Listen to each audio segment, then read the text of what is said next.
हो सकता। और इस शहर का नाम है मुंबई, जादुई नगरी और हमारा अपना सपनों का शहर, जिसमें स्पीड भी है और सुस्ती भी है, लग्जरी भी है, गरीबी भी है, सचिन भी है, शाहरुख भी है। इस शहर की शख्सियत में हर एक बात मौजूद है और मुझे खास करके इस शहर की शख्सियत में क्रिकेट वाला हिस्सा सबसे ज्यादा अच्छा लगता है। अंग्रेजों को दहेज में मिले इस शहर ने अंग्रेजों से ही मिले खेल में जिस तरह एक बेहतरीन लेगेसी स्टैब्लिश करी है, जितने महान खिलाड़ियों को इस शहर ने विश्व क्रिकेट को दिए हैं और जो रुतबा और शोहरत इस शहर ने भारत के डोमेस्टिक क्रिकेट में हासिल की है, उसे जानने के बाद शायद ही कोई व्यक्ति होगा जिसे इस शहर से प्यार नहीं हो सकता। आज के इस वीडियो में हम आपको मुंबई क्रिकेट के इतिहास और अलग अलग कहानियां बताने वाले हैं। ये वीडियो बहुत ही दिलचस्प होने वाली है, तो इस वीडियो को शुरू से अंत तक जरूर देखिए।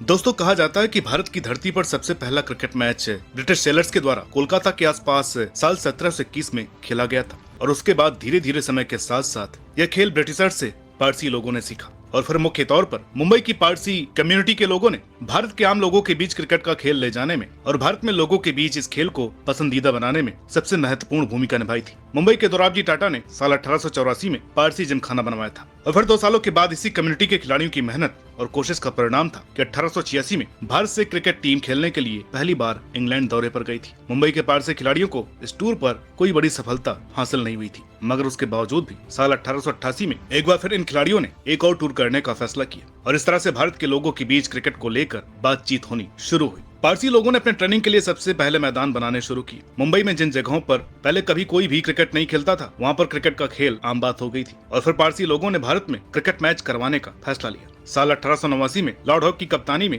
इंग्लैंड से एक टीम भारत के दौरे पर आने के लिए तैयार हो गई। अपने श्रीलंका और भारत के टूर के दौरान इंग्लैंड की टीम और बॉम्बे जिमखाना और पारसी के प्लेयर्स की अलग अलग टीमों के बीच कुछ मैचेस खेले गए और ये पहला मौका था जब किसी भारतीय टीम ने इंग्लैंड की एक टीम को क्रिकेट मैच में हराया था। पारसी खिलाड़ियों ने यह ऐतिहासिक कारनामा मुंबई के जिमखाना मैदान पर खेलते हुए किया था। ये 2 अलग अलग इंग्लैंड टूर्स की कहानी और फिर अपनी जमीन पर उस ऐतिहासिक जीत के क्या मायने थे, इस बात को आप ऐसे समझ सकते हैं कि इन 3-4 सालों में पारसी खिलाड़ियों ने जो कुछ हासिल किया था उसे देखकर और समझने के बाद ही भारत में लोगों के मन में ये विश्वास पैदा हुआ था कि इस देश के लोग भी क्रिकेट के खेल में बेहतरीन प्रदर्शन कर सकते हैं और भारत के लोग क्रिकेट में अंग्रेजों से अच्छे खिलाड़ी बन सकते हैं। मगर मुंबई में क्रिकेट की यह शुरुआत नहीं थी। यहाँ के पारसी लोगों ने खास करके इस खेल को बहुत पहले से ही सीखना शुरू कर दिया था। ये वही लोग थे जिन्होंने पहली बार भले ही अंग्रेजों को रिझाने के लिए क्रिकेट खेलना शुरू किया था, मगर बाद में इन खिलाड़ियों ने अपने देश में क्रिकेट को जमाने के लिए और इस खेल में अपने लोगों को बेहतर बनाने के लिए 1886 से बहुत पहले ही मुंबई और आसपास के कई जगहों पर जिमखाना मैदान, क्रिकेट क्लब्स और अलग अलग जरूरी स्ट्रक्चर तैयार करना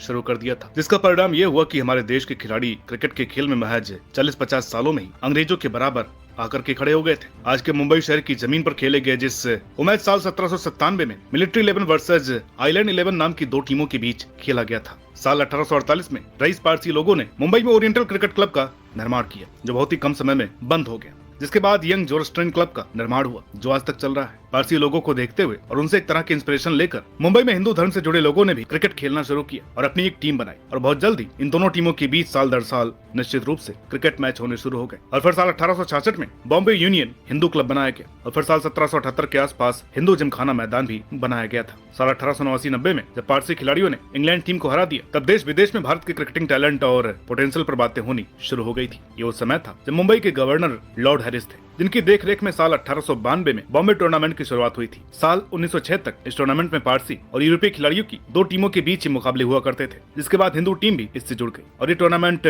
बॉम्बे ट्रायंगुलर बन गया। साल 1912 में मुस्लिम खिलाड़ियों की एक टीम को भी इस टीम में जोड़ा गया और ये टूर्नामेंट बॉम्बे क्वाड्रेंगुलर बन गया, जिसके बाद 1937 में द रस्ट नाम से आखिरी टीम इस टूर्नामेंट में बनी, जिसके बाद इस टूर्नामेंट का नाम बॉम्बे पेंटागुलर हो गया था। साल 1946 में राजनीतिक विरोध के चलते जब इस टूर्नामेंट को खत्म किया गया था, तब तक भारत में टूर्नामेंट क्रिकेट के खेल में इस देश का सबसे पहला और सबसे बड़ा टूर्नामेंट बन गया, जिसकी कामयाबी को देखते हुए इसकी तर्ज पर ही 1934 में रणजी ट्रॉफी और दिलीप ट्रॉफी को शुरू किया गया था। इस तरह से मुंबई के लोगों ने क्रिकेट का खेल छाते और डंडे या लकड़ियों से खेलना शुरू किया था। इसके बाद मुंबई में पहला क्रिकेट क्लब तैयार हुआ और फिर धीरे धीरे हिंदू और मुस्लिम कम्युनिटी ने भी इस खेल में अपने आप को अच्छा बनाने का प्रयास किया। पारसी लोगों ने पोलो खेलने वाले अंग्रेजी खिलाड़ियों से भी संघर्ष किया, जिनके मैदान पर हक जमाए बैठे हुए थे। इस संघर्ष में पारसी लोगों को जीत हासिल हुई। मुंबई में जिमखाना, अलग अलग क्लब्स और टूर्नामेंट बनाए गए और इस पूरी कहानी में एक व्यक्ति का जिक्र करना बहुत जरूरी है, जिसकी वजह से मुंबई के लोगों ने क्रिकेट खेलना और उसमें बेहतर बनना शुरू किया था। लॉर्ड हैरिस ने मुंबई के लोगों में सबसे पहले क्रिकेटिंग टैलेंट पहचाना था और इस शहर में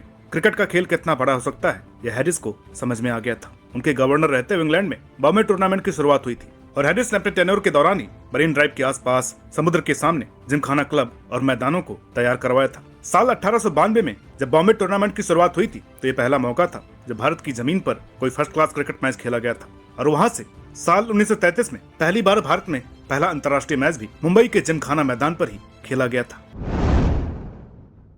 भारत को अंतर्राष्ट्रीय टेस्ट क्रिकेट में रिप्रेजेंट करने वाले सभी खिलाड़ियों की संख्या लगभग 300 बताई जाती है, जिनमें से साल 2021 तक 75 से 79 खिलाड़ी मुंबई शहर में पैदा हुए। मुंबई के इन खिलाड़ियों में से 69 खिलाड़ियों के अंतर्राष्ट्रीय करियर को एकजुट करके देखें तो पता चलता है कि इन खिलाड़ियों ने साथ में मिलकर कुल 77,469 रन बनाए हैं और 1413 विकेट भी हासिल की है। साल 1932 में भारत की तरफ से जो पहले टीम अपना पहला टेस्ट मैच खेलने उतरी थी उसमें स्वराज जी कोल्हा और फिरोज पाली नाम के 2 खिलाड़ी मुंबई से संबंधित नहीं थे। तो वहीं दूसरी तरफ विकेट कीपर जनार्दन नवले का जन्म आज की मुंबई से 32 किलोमीटर दूर एक जगह पर हुआ था। साल 1933 में बॉम्बे जिमखाना के मैदान पर ही लाला अमरनाथ अंतर्राष्ट्रीय क्रिकेट में भारत की तरफ से टेस्ट क्रिकेट में शतक लगाने वाले सबसे पहले बल्लेबाज बने थे। और इससे पहले जब साल 1928 में जब बीसीसीआई का गठन हुआ तब दिल्ली और कोलकाता जैसे शहरों को पीछे छोड़ते हुए मुंबई शहर में बीसीसीआई के ऑफिस बनाने का फैसला लिया गया। सुनील गावस्कर जैसे खिलाड़ी बताते हैं कि 60s और 70s के दशक में मुंबई की डोमेस्टिक टीम में शामिल होना भारत की अंतर्राष्ट्रीय क्रिकेट टीम में शामिल होने से ज्यादा भी मुश्किल माना जाता था। उस समय भारत की टेस्ट टीम में 4-5 मुंबई के खिलाड़ी सभी मैचों में हिस्सा लिया करते थे। 1971 में इंग्लैंड के खिलाफ इंग्लैंड में पहली बार भारतीय टीम ने टेस्ट सीरीज में जीत हासिल की थी। उस सीरीज के एक मैच में विश्वनाथ को छोड़कर भारत के सभी बाकी बल्लेबाजों का जन्म मुंबई में हुआ था। विजय मर्चेंट से लेकर सुनील गावस्कर और सचिन तेंदुलकर, ये एक लंबी सूची है कुछ ऐसे खिलाड़ियों की जिन्होंने मुंबई के मैदानों पर क्रिकेट खेलना शुरू किया। आजाद मैदान, शिवाजी पार्क से लेकर जिमखाना तक मुंबई की गलियों, सड़कों और सोसाइटीज में खेलते हुए बड़े हुए इस खेल से प्यार करना सीखा। इस खेल के आम लोगों ने इन्हें क्रिकेट खेलना सिखाया और फिर मुंबई स्कूल ऑफ क्रिकेट के स्टूडेंट्स अंतर्राष्ट्रीय क्रिकेट में खेलने के लिए उतरे। तो आपको ये शायद बताने की जरूरत नहीं है। तो इन 3 खिलाड़ियों की अगर हम बात करें तो इनका कद आज कितना बड़ा माना जाता है। विजय मर्चेंट ने 71 की शानदार एवरेज के साथ अपने फर्स्ट क्लास क्रिकेट करियर को खत्म किया था, जो डॉन ब्रैडमैन के बाद सबसे ज्यादा है। सुनील गावस्कर टेस्ट क्रिकेट के इतिहास में 10,000 रन बनाने वाले सबसे पहले खिलाड़ी थे और सचिन तेंदुलकर आज टेस्ट क्रिकेट में सबसे ज्यादा रन बनाने वाले और सबसे ज्यादा शतक लगाने वाले खिलाड़ियों की लिस्ट में पहले स्थान पर है। साल 1951-52 में जब इंग्लैंड की टीम भारत दौरे पर आई थी तब विजय हजारे भारतीय टेस्ट टीम के कप्तान थे और इस टूर के दौरान मद्रास टेस्ट में भारत ने इंग्लैंड को हराकर अपने अंतर्राष्ट्रीय क्रिकेट इतिहास की पहली जीत हासिल की थी, जो 20 सालों के लंबे इंतजार के बाद मिली थी। 1937 से 1971 तक भारत में खेले गए लगभग सभी अंतर्राष्ट्रीय मैचों को मुंबई के रिबॉन स्टेडियम में ऑर्गेनाइज किया जाता था, जिसके बाद वानखेड़े स्टेडियम में बड़े मैच ऑर्गेनाइज होने लगे और धीरे धीरे मैदान भारत का सबसे चहेता स्टेडियम बन गया था। रिबॉन स्टेडियम का निर्माण इंग्लैंड के लॉर्ड्स स्टेडियम के तर्ज पर उस मैदान को टक्कर देने के लिए किया गया था। हालांकि सभी तरह की व्यवस्थाएं और सब कुछ होने के बावजूद भी रिबॉन स्टेडियम उतना महत्वपूर्ण नहीं बन पाया, मगर वानखेड़े स्टेडियम को सौरव गांगुली ने भारतीय क्रिकेट का लॉर्ड्स कहा था, जिससे पता चलता है कि अंतर्राष्ट्रीय क्रिकेट में वानखेड़े स्टेडियम का कद कितना ऊंचा है।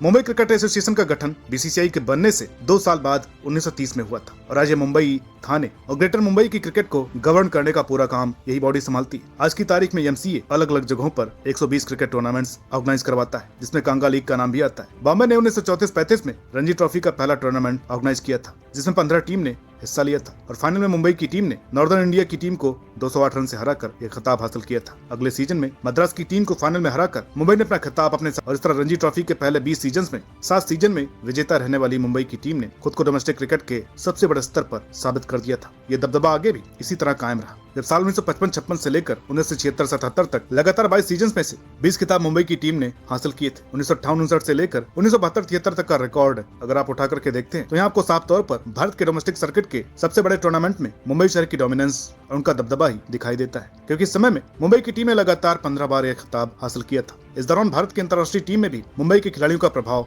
साफ तौर पर नजर आने लगा था। सुनील गावस्कर जैसे बेहतरीन खिलाड़ी ने डेब्यू कर लिया था और अपनी पहली सीरीज में इस बल्लेबाज ने 774 रन बनाकर मुंबई स्कूल ऑफ क्रिकेट की एलिगेंट बैटिंग स्टाइल को दुनिया के सामने साबित कर दिया था। 80 के दशक का समय मुंबई की टीम के लिए इस टूर्नामेंट में एक लीन बैच लेकर के आया। दिल्ली और कर्नाटक की टीम ने इस दौरान खुद को एक मजबूत दावेदार के तौर पर पेश किया था, लेकिन फिर भी कुछ मैचों में ऐसे मोमेंट्स आए जब महसूस हुआ कि मुंबई अभी भी इस टूर्नामेंट में सबसे बेहतरीन टीम है और उनके खिलाड़ियों का अभी कोई जवाब किसी टीम के पास नहीं है। एक ऐसा ही मैच साल 1884-85 सीजन में बड़ौदा और मुंबई के बीच में खेला गया था, जिनमें रवि शास्त्री ने तिलक राज को एक ओवर में 6 छक्के लगाए थे। साथ ही शास्त्री ने इस मैच में दोहरा शतक पूरा किया था, जो समय के हिसाब से उस समय रणजी ट्रॉफी में लगाया गया सबसे तेज दोहरे शतक का रिकॉर्ड था। मुंबई ने रणजी ट्रॉफी में अभी तक खेले गए सभी 89 सीजन में 42 बार मुंबई की टीम चैंपियन बनने में कामयाब हुई है और सबसे ज्यादा बार यह खिताब जीतने के मामले में मुंबई के बाद कर्नाटक दूसरे स्थान पर है, जिसने यह काम सिर्फ 8 बार ही किया है। और आज जब हम मुंबई क्रिकेट के बारे में सोचते हैं तो जहन में Azad Maidan, young Zoroastrian club, oriental club, Shivaji park,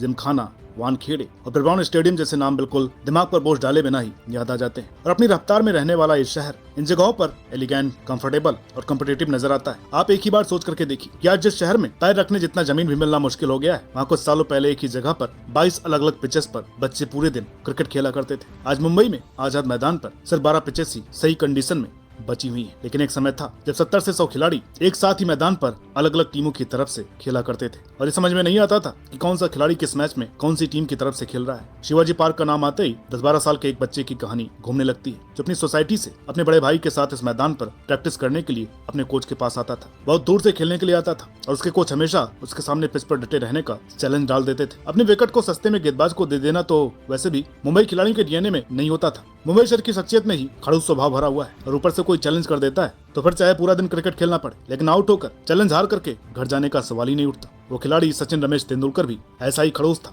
और हर दिन अपने कोच की परीक्षा में सफल होकर के 1 रुपए का सिक्का लेकर के घर जाता था। डटे रहने की इस काबिलियत की वजह से ही सचिन तेंदुलकर ने अपने दोस्त विनोद कांबली के साथ मिलकर 664 रनों का वो शिखर स्कोर बनाया था, जिसके बारे में भारत में कहीं और कोई बल्लेबाजों की जोड़ी हासिल नहीं कर पाई थी। इन मैदानों और जिमखानों के साथ साथ बॉम्बे की क्रिकेट की लाइफलाइन यहाँ पर ऑर्गेनाइज होने वाली अलग अलग लीग्स हैं। डॉक्टर एच डी कांगा लीग, पुलिस शील्ड, पुरुषोत्तम शील्ड, कॉस्मोपोलिटियन लीग और हरीश शील्ड में कुछ ऐसे नाम हैं जो मुंबई से आने वाले हर खिलाड़ी की कहानी में आपको पढ़ने या सुनने को मिल जाते हैं। ये शहर विश्व का एकमात्र मानसून टूर्नामेंट भी ऑर्गेनाइज करवाता है जिसे कांगा लीग कहा जाता है, जहाँ खिलाड़ियों को सीजन के सर्वश्रेष्ठ मैच में हरे भरे ट्रैक्स पर खेलना होता है। इस लीग का महत्व इसलिए भी बढ़ जाता है क्योंकि यहाँ भारतीय खिलाड़ियों को सीना कंट्री जैसी पिचेस कंडीशंस पर खेलने का मौका मिलता है, जिससे भारतीय खिलाड़ी अपने आप को बड़े चैलेंजेस के लिए तैयार कर सकते हैं। मुंबई स्कूल ऑफ क्रिकेट में हमेशा आचरेकर जैसे बेहतरीन कोचेस ने अपने स्टूडेंट्स को सिखाया है कि स्ट्रेंथ वी में बल्लेबाजी किस तरह से की जाती है। सोसाइटीज और घर की संकरी गलियों में क्रिकेट शुरू करने वाले सचिन तेंदुलकर और सुनील गावस्कर कई बार बताते हैं उनको सीधे बल्ले से खेलना मुंबई शहर ने ही सिखाया है। मुंबई शहर का सबसे बड़ा कंट्रीब्यूशन अगर हमें देखना है तो हम ये बोल सकते हैं कि मुंबई ने भारत को अपने सबसे महान क्लासिकल बैट्समैन दिए हैं।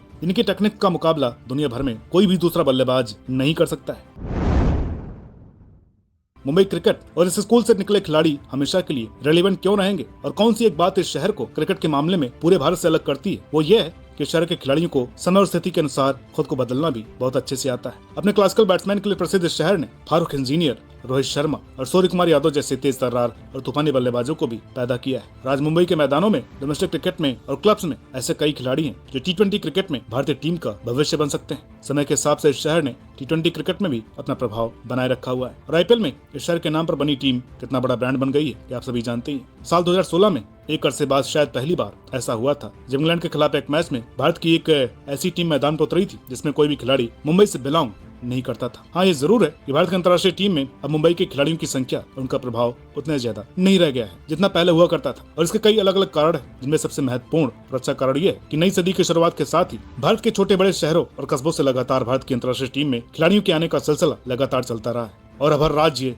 गांव और शहर के लोग IPL के जरिए खुद को अंतर्राष्ट्रीय स्तर के लिए साबित कर रहे हैं, जो भारतीय क्रिकेट के लिए एक बहुत ही अच्छी बात है और इससे मुंबई की क्रिकेटिंग लेगेसी और इस शहर के महत्व पर कोई बुरा प्रभाव नहीं पड़ता है। मुंबई हमेशा से भारतीय क्रिकेट का घर रहा है और ये शहर आगे भी हमेशा इसी पहचान के साथ ही याद किया जाएगा। तो दोस्तों, आज के इस वीडियो में इतना ही। वीडियो अगर अच्छी लगी तो प्लीज लाइक करें, शेयर करें, चैनल पर नए तो प्लीज इसे सब्सक्राइब करना ना